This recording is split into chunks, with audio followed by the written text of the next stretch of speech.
You're nothing but a pompous peacock preening in your pathetic pride. The dinner that changed everything.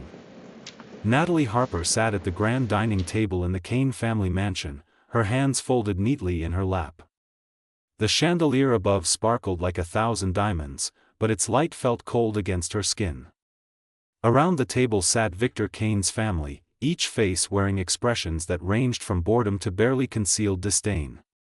Victor, her husband of 4 years, sat at the head of the table like a king surveying his kingdom. The evening had started quietly enough. Conversation flowed about business deals, stock portfolios, and vacation homes. Natalie had learned long ago to stay silent during these gatherings. Her opinions were never welcomed, her thoughts never valued. She was decoration, nothing more. But tonight, something inside her stirred. When the conversation turned to the local community center facing closure, Natalie spoke without thinking. Perhaps the Kane Foundation could help. So many families depend on that center for childcare and education programs. The table fell silent. Victor's wine glass paused halfway to his lips. His mother, Catherine Kane, looked at Natalie as if she had spoken in a foreign language.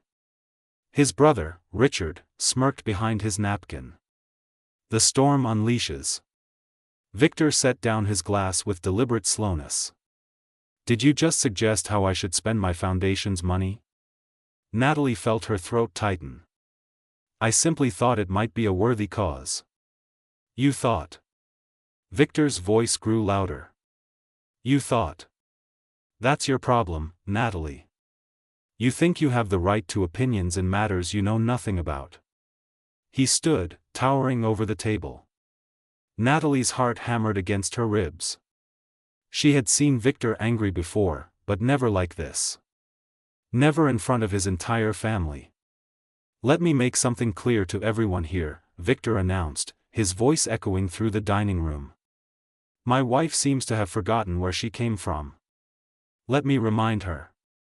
Natalie wanted to disappear, to sink through the floor and vanish. But her body remained frozen in the chair. 4 years ago, I found you working as a receptionist in a second-rate office building, Victor continued, his words sharp as knives. You had nothing. You were nothing. I gave you this life. This house. This name. Everything you are exists because I chose to lift you up from your pathetic existence. Tears burned behind Natalie's eyes, but she refused to let them fall. Not yet. Not while everyone watched. You should spend every moment being grateful that I even look at you, Victor said, leaning forward with his hands on the table. Without me, you would still be answering phones for minimum wage, living in some cramped apartment, going nowhere. You owe me everything, and you repay me by embarrassing me in front of my family with your ignorant suggestions. The moment of truth. Catherine Kane nodded in agreement. Richard chuckled quietly. Even the house staff standing along the walls looked away, unable or unwilling to meet Natalie's eyes. Something cracked inside Natalie's chest. Not her heart breaking, but something else.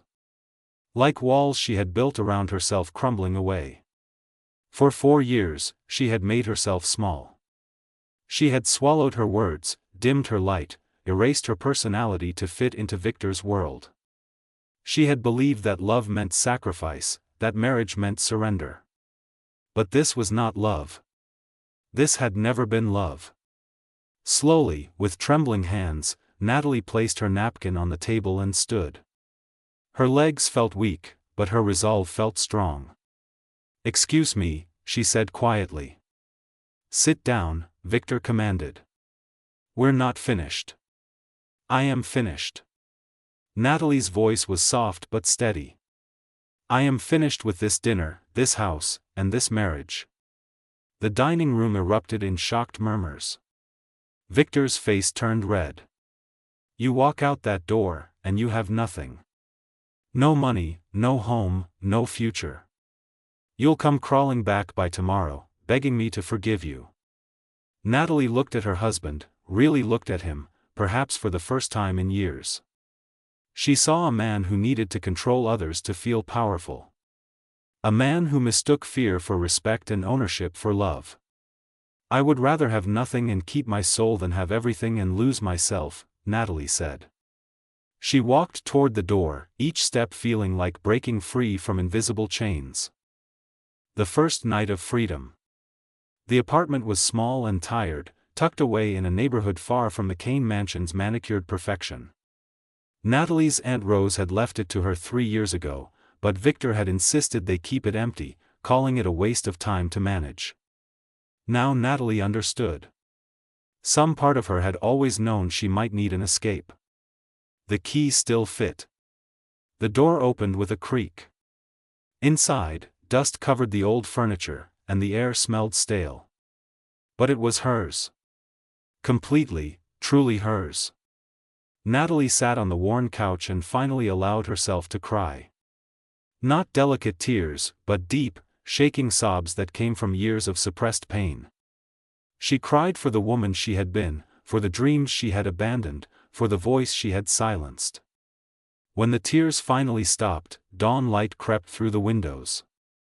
Natalie's phone showed 30 missed calls from Victor, along with text messages that alternated between anger and hollow apologies. She blocked his number. Whatever came next, she would face it alone. And somehow, that felt less frightening than staying had ever been. She had nothing but a small savings account with $2,000, the clothes on her back, and a heart that was broken but finally free. The journey back to herself had begun, the reality of starting over. Morning light filtered through the thin curtains of the small apartment, and Natalie woke with her neck aching from sleeping on the old couch. Reality settled over her like a heavy blanket. She had left Victor with almost nothing. Her credit cards, all linked to his accounts, were surely cancelled by now. Her closet full of designer clothes remained at the mansion. She owned only what she had worn to that terrible dinner. Natalie made coffee in the tiny kitchen, using supplies she found in the cupboard that were probably years old. The bitter taste matched her mood. She opened her laptop and stared at the blank job search page. Her degree in hospitality management felt like ancient history. Victor had insisted she quit working after their wedding, claiming his wife should focus on social obligations and charity events, not employment. 4 years of gap on a resume looked like failure in black and white. Finding work against the odds. For 3 days, Natalie applied to every position she could find. Most never responded. A few sent polite rejection emails. She was overqualified on paper but underqualified in practice, stuck in a professional limbo that seemed impossible to escape. Then her phone rang with an unfamiliar number. "Ms. Harper? This is Thomas Chen from Riverside Gardens Hotel. We received your application for the event coordinator position. Can you come in for an interview this afternoon?" Natalie's heart leaped. "Yes, absolutely. Thank you so much." Riverside Gardens was a modest boutique hotel in the downtown district, nothing like the 5-star establishments where Victor had taken her. But it had charm, with its historic brick facade and flower boxes in every window. Thomas Chen, the general manager, was a man in his 50s with kind eyes and a firm handshake. "Your resume shows a gap," he said, sitting across from her in his small office. "Can you explain that?" Natalie took a breath. "I was married. My husband preferred I didn't work. That marriage ended recently, and I'm rebuilding my life." Thomas nodded slowly. "I appreciate your honesty. The position doesn't pay much, and you'll be starting at the bottom despite your degree. We need someone to coordinate small events, weddings, corporate meetings. Are you willing to work hard?" "Harder than you can imagine," Natalie said. "Then welcome to Riverside Gardens. You start Monday." The unexpected encounter. Natalie threw herself into the work with determination that surprised even herself. She arrived early, stayed late, and learned every detail of event planning from scratch. She coordinated anniversary parties, business luncheons, and small weddings. Each successful event felt like reclaiming a piece of herself. 3 weeks into her new job, Natalie was arranging flowers in the banquet hall when Thomas approached with a tall man in an elegant charcoal suit. "Natalie, this is Jonathan Reed. He's considering hosting a series of business dinners here. I told him you would be the perfect person to coordinate everything." Jonathan Reed extended his hand with a warm smile. He was perhaps 40, with gray threading through his dark hair and intelligent brown eyes that actually seemed to see her, not through her. "Pleasure to meet you, Natalie. Thomas speaks highly of your work." "Thank you, Mr. Reed. I would be happy to discuss your requirements." They sat in the hotel's small conference room, and Jonathan outlined his vision. He owned a tech consulting firm and wanted to host monthly networking dinners for entrepreneurs and investors. Nothing too formal, but professional and welcoming. As Natalie took notes, Jonathan asked, "Have you been in hospitality long?" "I'm actually returning to it after some time away," Natalie said carefully. "But I love creating experiences that bring people together."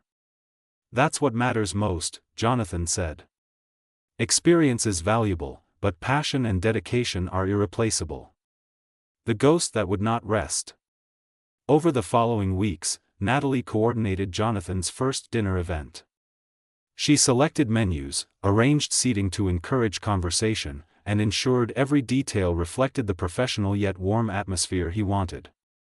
The evening was a success, and Jonathan immediately booked the next 3 months. He also began stopping by the hotel more frequently, sometimes to discuss upcoming events, sometimes just to talk. Natalie found herself looking forward to these conversations. Jonathan treated her as an equal, asking her opinions and actually listening to her answers. It was intoxicating after years of being dismissed. Then, on a rainy Thursday afternoon, Victor walked into the hotel lobby. Natalie felt her blood turn cold. She stood behind the reception desk, helping a guest, when she saw him. Victor looked exactly as he always had, perfectly groomed, expensive suit, commanding presence. But now she saw the cruelty beneath the polish. "Natalie," he said, approaching the desk. "We need to talk." "I'm working, Victor. Please leave." "Still playing at having a job?" Victor's smile was condescending. "This is beneath you. Come home. I'm willing to forgive your little tantrum." The guest beside her looked uncomfortable. Natalie felt her cheeks burn with humiliation, but this time, anger rose alongside the shame. "I don't need your forgiveness. I need you to leave. You think you can survive without me?" Victor leaned against the desk. "Look at you, working in this place. You had everything, and you threw it away for pride. Come back before you embarrass yourself further." Standing ground. "Is there a problem here?" Jonathan's voice cut through the tension. He stood a few feet away, his expression calm but his eyes hard. "This is a private conversation," Victor said dismissively. "Not when it's disrupting my business meeting," Jonathan replied. "I'm Jonathan Reed, and this hotel is hosting my events. Natalie is my coordinator. If you're not a guest or here on legitimate business, I'll have to ask you to leave." Victor's eyes narrowed as he assessed Jonathan. "You're sleeping with her already? That was fast, even for you, Natalie." "That's enough." Natalie's voice shook, but she held her ground. "Jonathan is a client and a friend. Not that I owe you any explanation. We're divorced, Victor. You have no claim on my life anymore." "You signed a prenuptial agreement," Victor said coldly. "You left with nothing because that's what you deserve." "Nothing. I left with my dignity," Natalie said. "That's worth more than anything you ever gave me." Victor stared at her for a long moment, then turned and walked out. Natalie's hands trembled as she gripped the desk. Jonathan waited until Victor disappeared before speaking. "Are you all right?" "I will be," Natalie said, surprised to find it was true. Seeds of something new. That evening, after her shift ended, Jonathan waited in the lobby. "May I buy you dinner?" "Not as a client, just as someone who thinks you could use a friend right now." They went to a small restaurant nearby, nothing fancy, just good food and quiet atmosphere. Over pasta and wine, Natalie found herself telling Jonathan everything. The marriage, the humiliation, the desperate flight to freedom. He listened without judgment, asking questions that showed he truly cared about her answers. "You're incredibly brave," Jonathan said when she finished. "Most people stay in situations that destroy them because leaving feels impossible." "I don't feel brave. I feel terrified most of the time." Courage isn't the absence of fear. It's acting despite the fear. Jonathan smiled. "For what it's worth, I think you're doing remarkably well. You've built a new life in a matter of weeks. That takes extraordinary strength." Walking back to her apartment later, Natalie felt something unfamiliar blooming in her chest. Hope. Real hope, not the desperate kind she had clung to during her marriage, but solid hope built on her own accomplishments. She had walked away from Victor's world with nothing, and she was building something better. Something real. Something hers. And perhaps, just perhaps, she was also building the foundation for a future that included someone who truly saw her worth, building something real. 6 months passed like pages turning in a book Natalie was writing herself. Each day brought new challenges and small victories. She coordinated increasingly elaborate events at Riverside Gardens, earning praise from Thomas and regular clients alike. Her confidence grew with each successful wedding reception, each corporate dinner that ended with satisfied handshakes and promises to return. Jonathan's monthly networking dinners became highlights of her calendar. Not just because they were professionally rewarding, but because Jonathan himself had become an important part of her life. Their friendship deepened through long conversations over coffee, shared laughter during event planning sessions, and quiet moments when words were unnecessary. He never pushed, never demanded more than she was ready to give. After Victor's suffocating control, Jonathan's patient respect felt like breathing fresh air after years underwater. One morning, Thomas called Natalie into his office wearing an unusually serious expression. Her stomach tightened with worry. Had she made a mistake? Was the hotel struggling financially? "Sit down, Natalie," Thomas said, but he was smiling. "I have news. The hotel ownership group is expanding. They're opening 2 new properties next year, and they need strong managers. I recommended you for assistant manager of our flagship location downtown. The position comes with a significant raise and the opportunity to shape the hotel's entire event program." Natalie's hand flew to her mouth. "Thomas, I don't know what to say." "Say yes. You've earned this through hard work and dedication. You're not the same woman who walked through our doors 6 months ago. You've grown into a professional I'm proud to have on my team." Tears filled Natalie's eyes, but these were tears of joy. Yes. Absolutely yes. The confrontation. News traveled fast in their city's social circles. Within days of Natalie's promotion announcement, Victor learned about her success. She should have expected what came next, but somehow, she had hoped he would simply let her go. The grand reopening of Riverside Gardens' renovated ballroom was Natalie's biggest event yet. Over 200 guests filled the elegant space, including local business leaders, community figures, and members of the press. Natalie wore a simple navy dress, professional and understated, as she moved through the crowd ensuring everything ran smoothly. Then she saw him. Victor stood near the entrance, immaculate in a black suit, his eyes scanning the room until they found her. Beside him stood his mother Catherine and brother Richard, their presence clearly intended to intimidate. Natalie's first instinct was to hide, to retreat to the kitchen and avoid confrontation. But she had worked too hard on this event, had come too far in her journey, to let Victor chase her away from her own success. She approached them with her head high. "Victor. I'm surprised to see you here." I received an invitation, Victor said smoothly.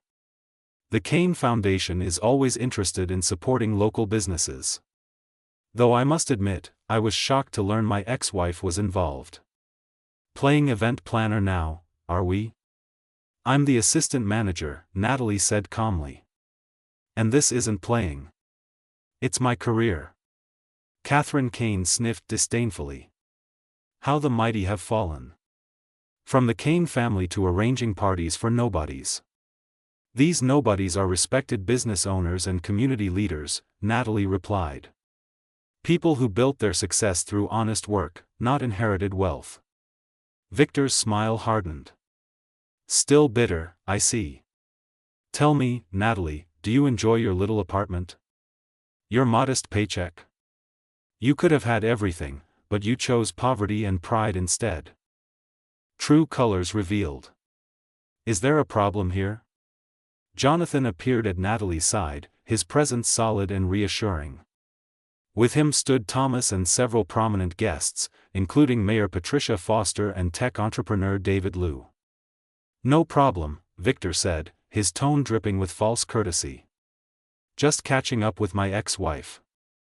I'm Victor Kane, of the Kane Foundation. We know who you are, Mayor Foster said coolly. Your reputation precedes you, though not in the way you might hope. Victor's confident expression faltered slightly.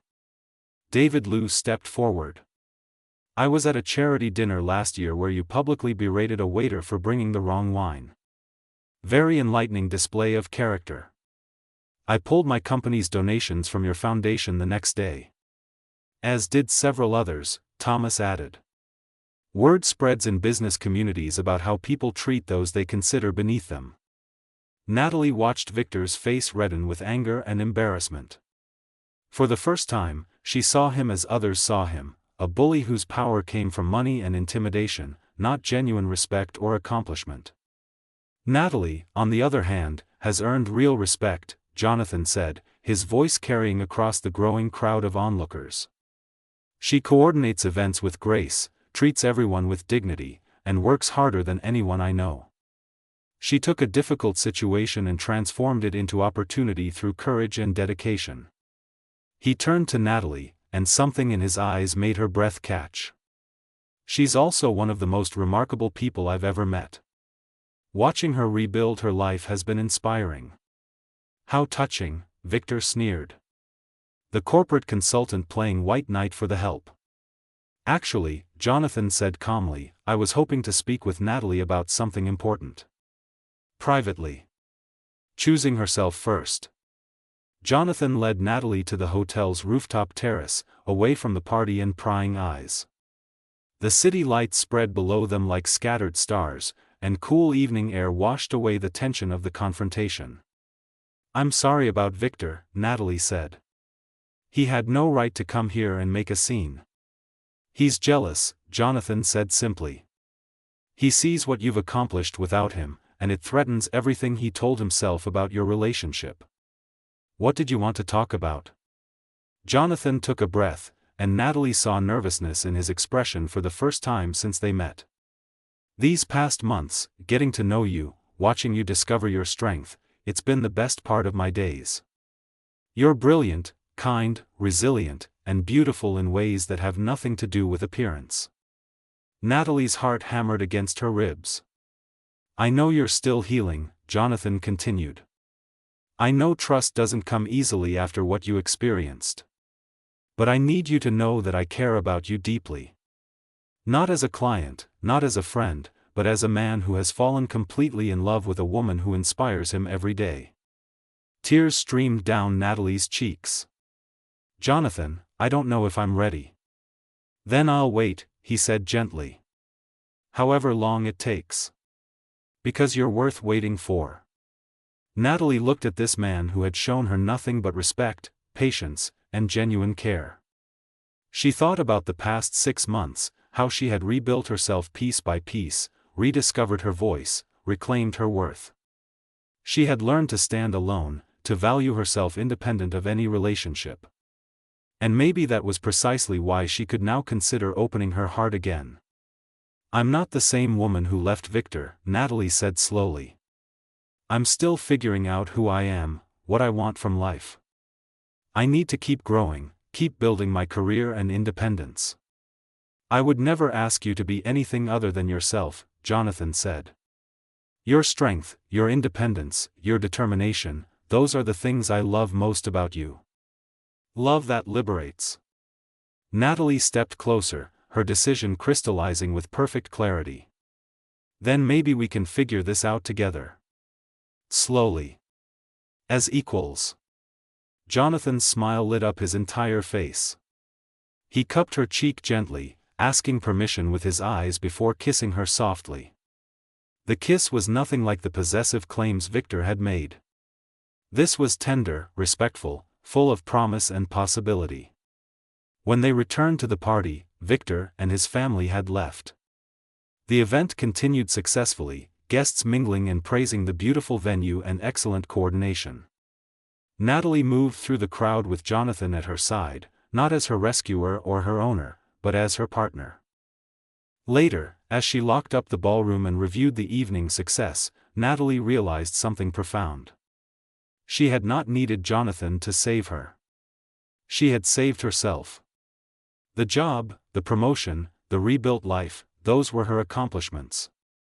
Jonathan was simply someone who appreciated the woman she had become and wanted to walk beside her, not ahead of her or behind her, but as an equal. Full circle.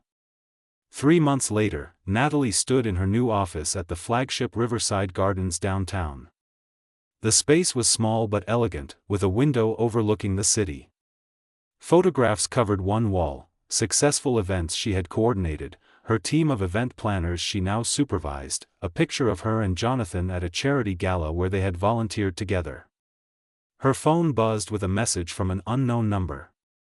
Against her better judgment, she opened it. It was from Richard, Victor's brother. Thought you should know. Victor's company lost 3 major contracts this quarter. Turns out his reputation for treating people poorly finally caught up with him. The family foundation is also under investigation for misuse of funds. Meanwhile, I hear you're doing remarkably well. Perhaps you were the smart one all along. Natalie deleted the message without responding. Victor's failures brought her no joy, but they also brought no sadness. That part of her life was truly over. She had not needed him to see her love. She had needed to see her own worth, to recognize that she deserved respect, partnership, and genuine care. Victor had stayed lost in his arrogance and cruelty, but Natalie had found herself. And in finding herself, she had also found a love that liberated rather than imprisoned, encouraged rather than diminished, celebrated rather than controlled. That evening, Jonathan picked her up for dinner at their favorite small restaurant. As they walked through the city streets hand in hand, Natalie felt complete in a way she had never experienced during her marriage. Not because a man completed her, but because she had completed herself first, and then chosen to share that wholeness with someone worthy of it. The journey from shame to strength, from silence to voice, from lost to found, had been painful and frightening. But every difficult step had led her exactly where she needed to be, home within herself, and open to a future filled with possibility, respect, and true love. The end.